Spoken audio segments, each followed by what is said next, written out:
Materi eutrofikasi. Apakah eutrofikasi itu? Mari kita sama-sama ikuti penjelasan berikut di dalam topik yang akan disajikan oleh Fortasbi. Eutrofikasi yaitu proses di mana badan air memperoleh air dengan konsentrasi nutrisi tinggi, terutama fosfat dan nitrat. Ini biasanya meningkatkan pertumbuhan ganggang menjadi sangat berlebihan. Jadi sebagian ganggang akan mati dan membusuk. Tingginya tingkat bahan organik dan organisme yang membusuk menguras air dan oksigen yang berada dalam air yang tersedia dan menyebabkan kematian organisme lainnya, ya seperti ikan dan lain-lain. Jadi, eutrofikasi adalah proses alam yang secara lambat laun terhadap badan air. Namun, aktivitas manusia akan sangat mempercepat proses eutrofikasi ini. Menurut Seni 1993. Sumber eutrofikasi lainnya yaitu sumber air seperti air limbah ya, dari kota dan industri, lalu sistem pembuangan limbah, ladang minyak, dan lain-lain. Sumber lainnya seperti dari pertanian, padang rumput, tambang yang ditinggalkan, dan lain-lain. Ada 3 dampak ekologi yang utama dari eutrofikasi ya, yaitu penurunan keanekaragaman hayati, peningkatan alga yang menyebabkan makhluk di dalam air itu mati karena kekurangan oksigen, dan Clostridium botulinum yang menghasilkan racun mematikan, terutama untuk bagi mamalia. Juga adanya invasi spesies tumbuhan baru dan hal lain yang menyebabkan pergeseran komposisi jenis ekosistem biota laut, biota air ya. Lalu toksisitas atau peracunan. Jadi beberapa ganggang beracun untuk tanaman dan hewan. Lalu senyawa beracun yang mereka hasilkan mengakibatkan kematian terutama pada hewan. Selanjutnya bisa kita lihat ya contoh perbedaan danau yang di atas itu sebelum terjadinya eutrofikasi, dan gambar danau yang di bawah adalah danau yang sama setelah terjadinya eutrofikasi. Ya, ini bisa dilihat ya perbedaannya ya. Jadi sebetulnya proses eutrofikasi itu merupakan proses alami saja. Namun dalam hal ini aktivitas manusia sehari-hari ya itu dapat memperburuk proses eutrofikasi ini. Jadi contohnya ya ada sumber unik. Sumber unik itu apa? Nah itu banyak ya ada aktivitas manusia ya. Lalu pembuangan limbah pabrik ya. Lalu setelah itu saluran pembuangan manusia ya, mungkin saluran pembuangan air dari kamar mandi, dari wastafel ya seperti itu. Lalu pembuangan limbah industri ya. Jadi sumber yang memang kita tidak tahu dari mana penyebabnya, tetapi hal itu terjadi karena aktivitas manusia. Juga adanya endapan di atmosfer atau limpasan bahan input untuk pertanian seperti pupuk atau tidak karena terjadinya erosi tanah. Juga dari sistem septik atau sistem septik adalah ya saluran kebersihan, dalam hal ini ya, mungkin berasal dari pembuangan kotoran-kotoran yang berasal dari baik itu manusia maupun dari hewan. Nah kita bisa lihat ya, jadi proses eutrofikasi seperti apa ya. Jadi di mana air permukaan danau yang di atas ini itu berkembang dari permukaan air yang alami seperti ini menuju kepunahan. Namun proses ini terjadinya secara bertahap, tidak langsung ya, dari danau air yang atas ini dengan danau yang di bawahnya itu bertahap. Nah, eutrofikasi ini itu prosesnya itu terdiri dari 6 tahapan. Yang pertama, bertambahnya nitrat pada permukaan air. Nah, karena di dalam permukaan ini semakin banyak nitrat yang masuk, ya, ini bisa dari erosi, dari pupuk yang berlebihan, ya, pupuk mati gandum dan lain-lain ini, maka banyak tumbuh tanaman, termasuk dalam hal ini alga. Ya. Nah, semakin banyak tanaman itu memenuhi permukaan air, ada beberapa tanaman yang akhirnya mati. Nah, semakin banyak tanaman yang tumbuh, tentunya ada beberapa tanaman yang semakin banyak juga yang mati. Akhirnya bertumpuk tertimbun di bawah dasar sungai atau danau ya. Setelah itu sisa-sisa tanaman yang mati itu akan tumbuh bakteri. Nah, bakteri semakin banyak tanamannya mati, semakin bertumpuk di dasar sungai atau danau, semakin banyak juga bakteri yang muncul, sehingga menyebabkan kurangnya oksigen di dalam permukaan di badan air, baik itu sungai maupun danau.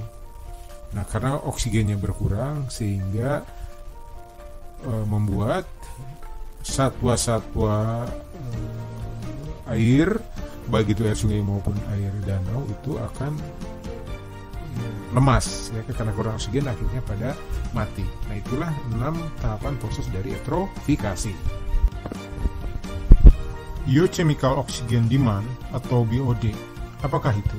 Jadi BOD itu adalah suatu karakteristik yang menunjukkan jumlah oksigen terlarut yang diperlukan oleh mikroorganisme, ini biasanya bakteri, untuk melakukan dekomposisi terhadap bahan organik yang ada di badan air ya.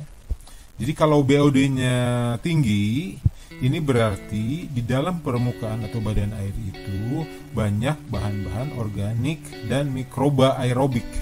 Nah, bisa disimpulkan jika BOD-nya tinggi, itu bisa disimpulkan sebagai terjadinya proses eutrofikasi yang cukup cepat berlangsungnya. Nah, kawan-kawan, kita bisa lihat ya di gambar berikut ini ya, itu visualisasi atau penampakan terjadinya eutrofikasi. Yang pertama kita lihat tuh ada dua bahan yang masuk ke dalam air ya. Yang pertama adalah nitrogen dan fosforus ya. Ini biasanya nitrogen dan fosfor itu kan kalau di perkebunan kelapa sawit itu bahan pupuk ya yang terbawa ke dalam permukaan badan air. Kita lihat, nah, setelah nitrogen dan fosfor itu semakin banyak di permukaan air, itu kawan-kawan bisa lihat kan, itu tumbuhnya alga-alga yang warna hijau itu, makin tumbuh dia. Nah, alga yang tumbuh banyak itu menutupi permukaan badan air itu kan ada beberapa yang mati ya. Nah, mati nanti akan dia bertumpuk di bawah dasar sungai atau danau. Nah, di situ ya muncul di situ. Nah, itu menyerap oksigen di permukaan di dalam air itu sendiri, dan akan timbulnya bakteri-bakteri. Nah, semakin banyak bakteri yang mengkonsumsi oksigen, sehingga pada akhirnya badan air sungai atau danau ini oksigennya semakin berkurang. Nah, karena oksigen semakin berkurang, sudah barang tentu ya satwa-satwa yang hidup di air ya, seperti ikan, lalu mungkin kura-kura dan lain-lain, itu akan kehabisan oksigen dan akan mati lemas. Nah, akhirnya sungai atau danau ini akan mati ya kehidupannya. Baik, gambar berikutnya supaya lebih jelas nih kawan-kawan. Yang pertama, ini penampakan ekosistem air ya, air tawar ya, kita sebut seperti itu, sebelum terjadinya peningkatan nutrisi nitrat maupun fosfor ya, belum ada tuh, masih seperti alamiah seperti ini ya. Gambar berikutnya. Nah, disinilah terjadinya percepatan eutrofifikasi karena salah satunya akibat dari aktivitas manusia. Contohnya kalau di perkebunan kelapa sawit ya, pemupukan. Nah, kandung pupuk-pupuk nitrogen, lalu pupuk MOP ya, yang mengandung fosforus seperti itu ya.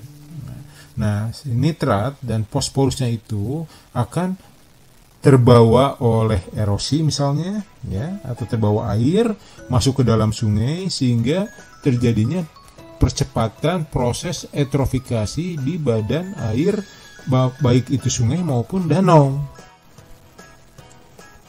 Nah, pada akhirnya setelah terjadi proses eutrofikasi yang dipercepat dengan hasil aktivitas manusia, dalam ini proses pemupukan ya di perkebunan kelapa sawit contohnya saja itu. Nah, inilah hasil eutrofikasi. Ikan-ikan pada mati karena kekurangan oksigen di dalam air. Nah, ini pada saat ini contoh saja, pada saat pekebun gitu ya melakukan pemupukan, baik itu NPK atau urea ya, atau MOP dan lain-lainnya, itu pada saat hujan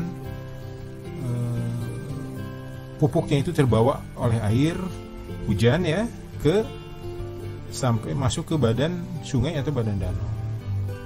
Nah, akhirnya terjadilah proses eutrofikasi seperti yang kita sudah sampaikan tadi. Nah, sehingga kandungan oksigennya menipis dan satwa-satwa airnya ya, mati karena lemas. Nah, gambar berikutnya itu yang menunjukkan yang sebelah kiri itu belum terjadinya eutrofikasi. Nah, yang gambar sebelah kanan itu setelah atau dalam proses terjadinya eutrofikasi. Nah, ini contoh tumbuhnya alga di danau atau di sungai. Ini kita bisa lihat ya kawan-kawan ya, jadi tanaman air yang tumbuh ya setelah badan air ataupun badan sungai atau danau ini itu dicemari oleh nitrogen dan fosfor. Ini contoh berikutnya itu Danau Biwa ya, danau yang terluas di Jepang, ditumbuhi tanaman air karena itu proses eutrofikasi.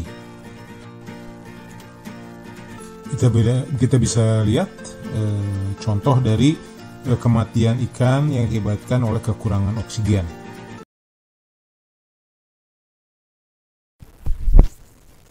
Jadi kawan-kawan yang baik, jadi itulah sekilas ya terkait dengan proses eutrofikasi yang terjadi di badan air, terutama yang terbanyak ya di sungai maupun di danau. Nah, jadi proses eutrofikasi ini kembali itu merupakan hal yang alami saja.